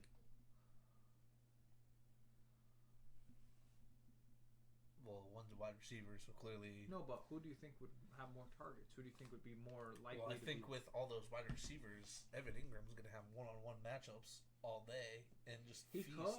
He could, but I like Evan Ingram. He's someone that, once he was drafted, he was very highly touted, or very highly talked about. Like, he was someone that because he deserved it. His quarterback is what fucked him. But an underwhelming career. Had a breakout year last year with the Jaguars. I just think that I'd rather take Calvin Ridley. I'd rather take Travis Etienne. And who's the other wide receiver from the Cardinals? Christian Kirk. I'd rather take all 3 of those guys. They're going to be able to space the fuck out of the ball. And that's a lot of targets. Evan Ingram is going to be able to just feast on smaller guys and linebackers. We'll see. So number 9 for me, I'm going to move David Njoku up 1. Really? So he was 10 on ESPN? Yeah, he was 10. That's right. I have it. Just because I'm going to move him up, and then my 10 is going to be different too. But Sean's still questionable. You do have Amari and Elijah Cooper. Again, I think it's just spacing things out. And Njoku's very talented. He gets a lot of red zone targets, honestly. Like, just watching some of those Brown games, he doesn't always come down with the catches, or but I think he'll a player that needed to break out at some point. I think the talent was there. I think he'll have. He had 600 yards last year with a broken quarterback. I think he'll go 600 plus again with actually a year established with. He could do more. I'm higher on Deshaun than you are. Well, the biggest thing you have to think about is like these guys that are above him, that we have above him, are only projected barely 700 yards or more. So, and he's projected 628. So if he goes over 700, you're looking at him bumping up even higher. He could. So, I mean, that wouldn't shock me. But 10 for me, I'm moving Cole Kmet up to 10. Nice. What was Cole Kmet actually? 12. Yep. So, who was number 10 on ESPN? David Njoku. I took Dalton Schultz. What's he? 11. Here's why I like Dalton Schultz. Who the hell is CJ Stroud going to throw to? Yeah, that's true. What's his Nico Collins, bro? Nico Collins? Thank you, Nico Collins, for being like the not even top 40 in wide receiver this year. Yeah, let's go look. Yeah, look. Tell me what Nico Collins is going to be, because it's not right, because he's not going to be wherever they maybe they're right.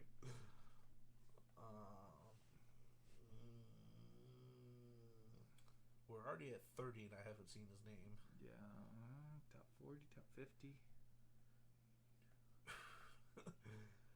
Dude. They do have that, what is his name? Merciless. The guy had cancer last year or something was wrong with him. Maybe ACL. Not top 50. Really? More? I think Dalton Schultz, to me... 58. He's behind guys like Sky Moore and Zay Flowers, Tyquan Thornton. That might be a steal in the draft, though. Like, honestly. Yeah, 58. That's that's almost a steal, 6th round draft. Yeah. Well, 6th round. Well, that's 58 wide receiver, isn't it? Yeah. God, I couldn't even. Yeah, imagine. that's probably like maybe undrafted or close to that. Well, Tyler Boyd was right after him, so. Oh, okay. Like He'd round be drafted, 15. yeah. I mean, Nico Collins, maybe there's value there, because if he actually turns out, someone's got to catch the ball. Yeah. But to me, I think it's Dalton Schultz. He was a really productive player for the Cowboys at tight end. I think that they're going to have to throw the ball because the Texans just aren't there yet. CJ Stroud, I mean, people were calling him dumb in the draft and stuff like that, which maybe he is, maybe he's not, but he can throw the ball he can throw a pretty nice ball, so. Yeah, he's had 577 last year, projected 556 this year. Probably going to go over that with being one of the only guys to catch a ball. Do you want to do this, or do you just want to? No, we can do it real quick. Might as well. All right, so we're going to do 5 guys that we think, look at their stats. Guys that may do better, may do worse than what their overall projection is. I'll just start. I have Russell Wilson. I talked about him earlier. I have him projected going number 10. He's 16 overall. I think he's going to be at least in the top 15 for sure, but I think he's going to be in the top 10. He's only projected to have 24 touchdowns. I think he's going to go over that. Out of his 8 of his 11 seasons, he's gone over 24 yards, so I think that's a breeze for him. And then for passing yards, he's projected 3,800. He's only gone over 3,800 yards in 5 of his 11 seasons, so I'm going to keep it. He's going to go like 37.6. So my number 1 is Garrett Wilson. Last year he had 147 targets. This year, or what they're projecting him is 127. He's going to be the 19th overall pick. I think Garrett Wilson is going to be the top of the 2nd round. Oh, yeah. Minimum. Yeah. I am high. I think that he's going to have more targets. I think he's going to have over 1,000 touchdowns, and I think, or 1,000 yards and double-digit touchdowns is what I think Garrett Wilson will be. I don't think people are making it a big enough deal. Aaron Rodgers compared to Zach Wilson compared to Joe Flacco to Mount. Yeah. Even if Aaron Rodgers has come down a peg or two, I still think he's the man. I think that team's going to be even at a top 20 quarterback, you're still getting a good Garrett Wilson production. Mm-hmm. So I think that'll be fine. My next guy is Jahmyr Gibbs. He's projected to be the 16th best running back. I think he's going to do worse. Really? Yeah.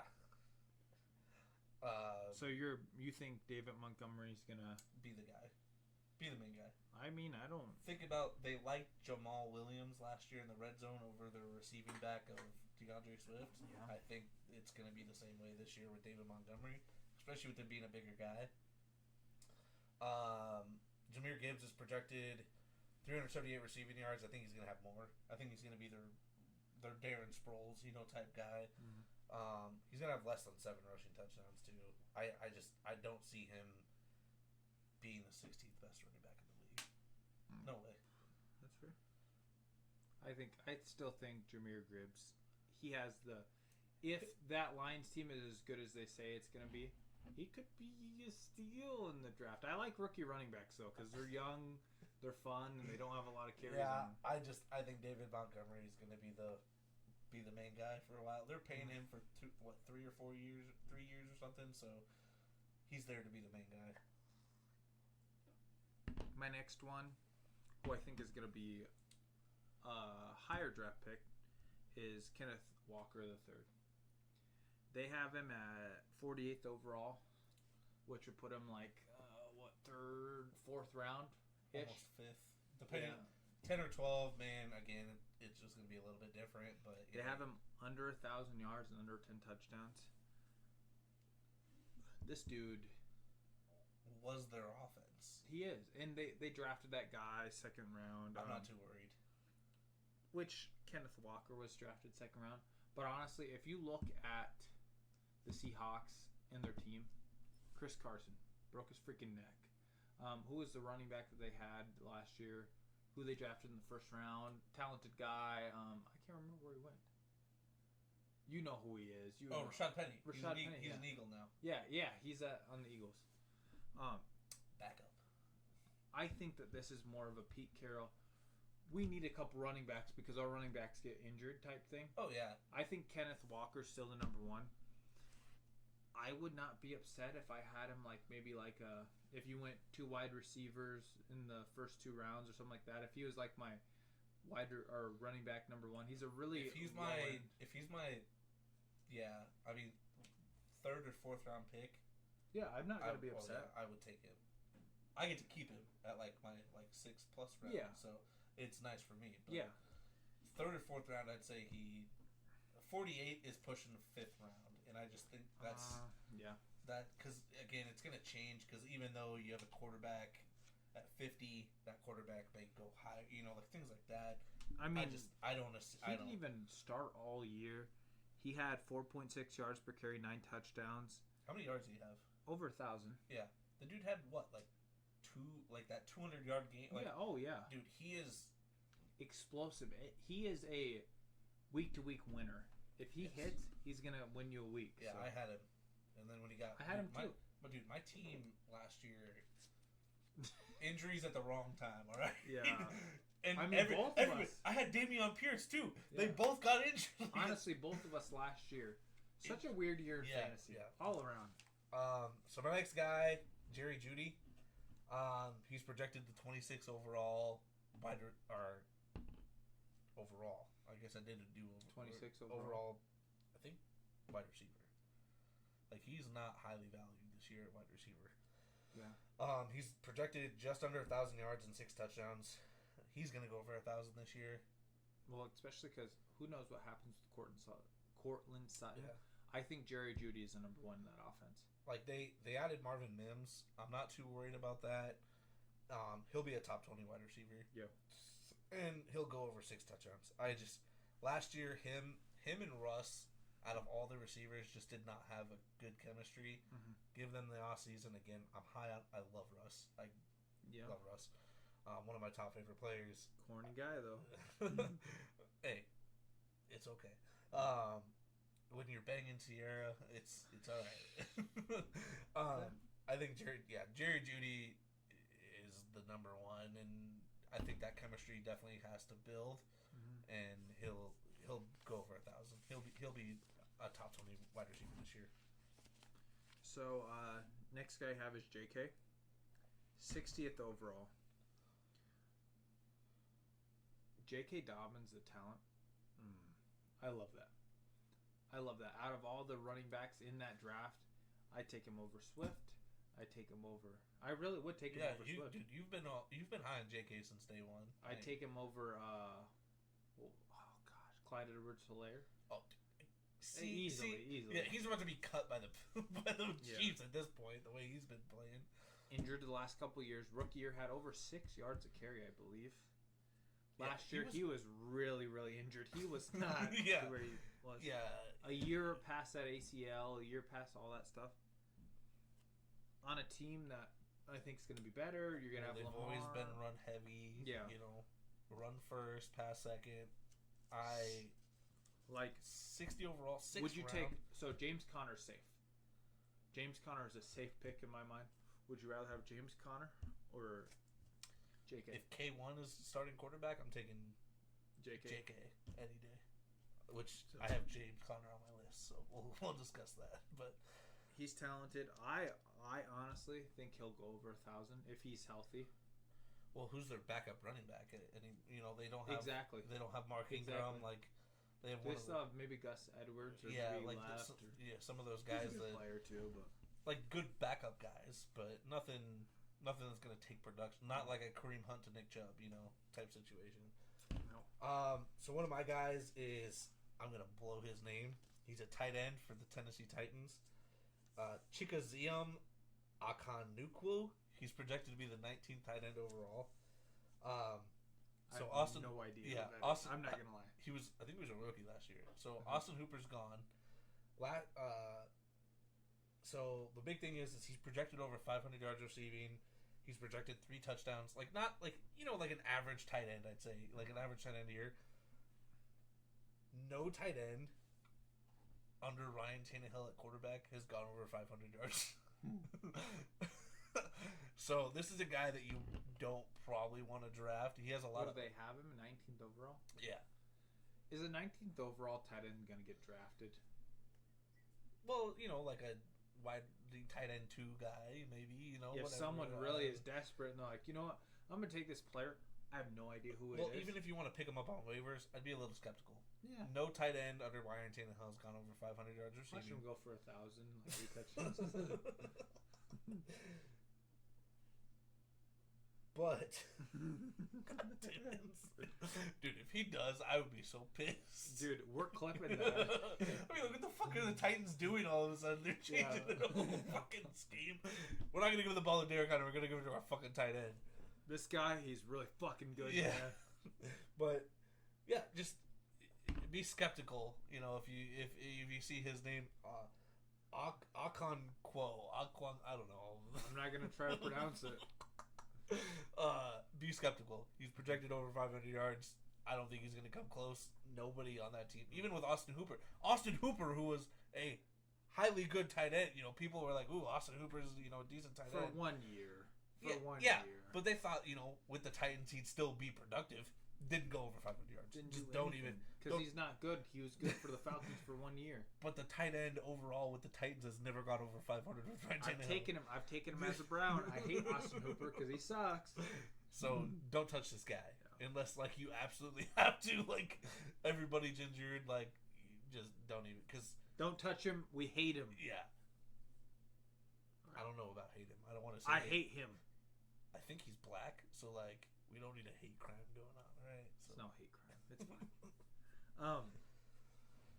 My guy, 109th overall. Who do you think that is? Well, the fact that I didn't do by overalls and I did by position, I couldn't tell you. This guy's a steal to me. Kadarius Toney. Oh yeah. What a steal to me. That guy's gonna be lower. 109th, yeah. 10 round. That's almost 10th round or 11th round.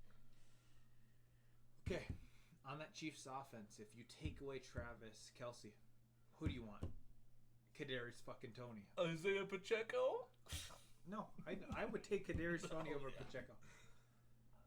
Dude is literally Percy Harvin talent.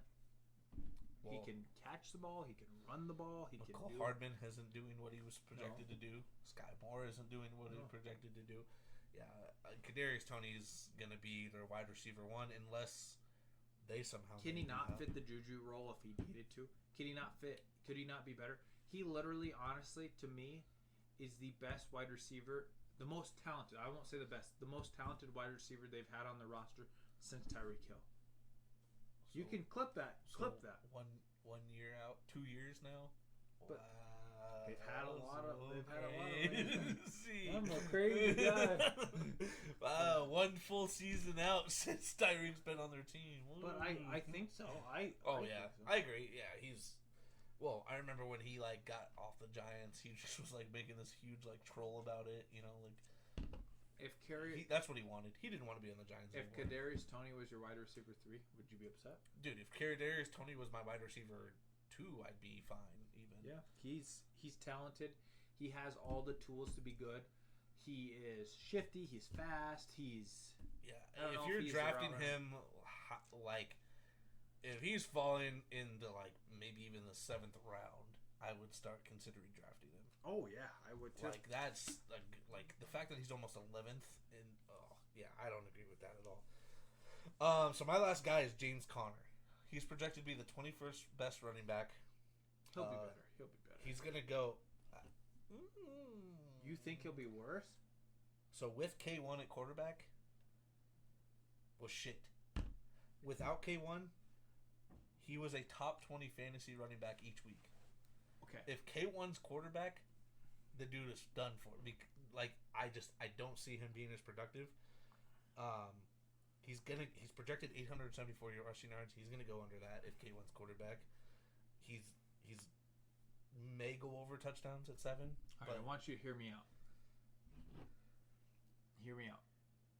K1 might not come back next year, and here's why. I said if. Hey, wait. I want to make my point. He might not come back next year because that team is so bad. Why, if you were K1 and you come back and he comes back, maybe week 8, and they're 2-7, or I guess it couldn't be 2-7, 2-6, whatever. Why would you come back? Why would you not sit? Because you're not going to make it to playoffs. As K1, even K1, he might not play as next a fan, you hate it, but as logical, I actually think James Conner might be a value. I would actually disagree. If K1 plays, don't fucking touch him. He's like a running back 3 to me at that point. Yeah. I would not touch him. If K1's not going to play, sure, go grab him. He's productive without him. As soon as K1's in there, everything goes to shit. Yeah, I suppose. Again, I feel like stats don't lie. He was a top 20 fantasy running back the 8 weeks that K1 was out. When K1 was in there, K1 might be out for 16 games or 17 games. It's all about what K1 is doing. Yeah, that's true. That's fair. My last guy, Danny Dimes. Don't fucking touch him. Do not touch Danny Dimes. He is going 93rd overall. He's quarterback 12. He is not a top 12 guy. What'd you say? He's never gone over 20 passing touchdowns? Never gone over 20. Or no, he is thrown over, I think, once in his career he's had over 20 passing touchdowns. Saquon Barkley's that team, and then it's Daniel Jones. I just got the chills too. That's weird. Yeah, I just did the. Is there a ghost in this house? Where are you at? Considering, think about the defenses that he's playing in that division too. Yeah. Top 2, top 3 defense, Eagles. All right, I have 3 quarterbacks that are before him and after him. Kirk Cousins, quarterback 11. I take Kirk Cousins. Oh yeah, 1,000% over him. Yeah. Tua, would you take Tua over him? If he's healthy, yes. Aaron Rodgers, 100%. Yes, I take easily. him over. Daniel Jones, I don't want to touch. I really don't want to touch. What did they do on offense? Did they get a weapon that you're like that's a sexy pick? Like, did they get D-Hod? Did they get someone that you're like, Daniel, You're playing with someone stupid could throw to him. Like Christian Ponder could throw 1,000 yards to that player. No, Daniel Jones, he can run the ball. He's athletic, but he cannot pass the ball. He got given that contract, and the Giants are so dumb for that. They could literally could have gotten Aaron Rodgers. They could have got anyone else. They could have bid for Lamar. They could have bid for whoever else. Daniel Jones is a bottom 15 quarterback in my opinion. Yeah, in fantasy, maybe he can get top 15. I don't trust it. I don't want it. I don't want anywhere near that. If I pick him up on the waiver wire and he's a top 15 guy, okay, so fucking be it. But I don't want him. Well, that's all we got for fantasy. I know it was a very long podcast. Very long episode. Almost 2 hours. Like, we're pushing close to 2 hours. So if you stuck around, I'm impressed. Yep. Stay tuned for next week. Y'all have a great rest of your week after you watch this. Like and subscribe.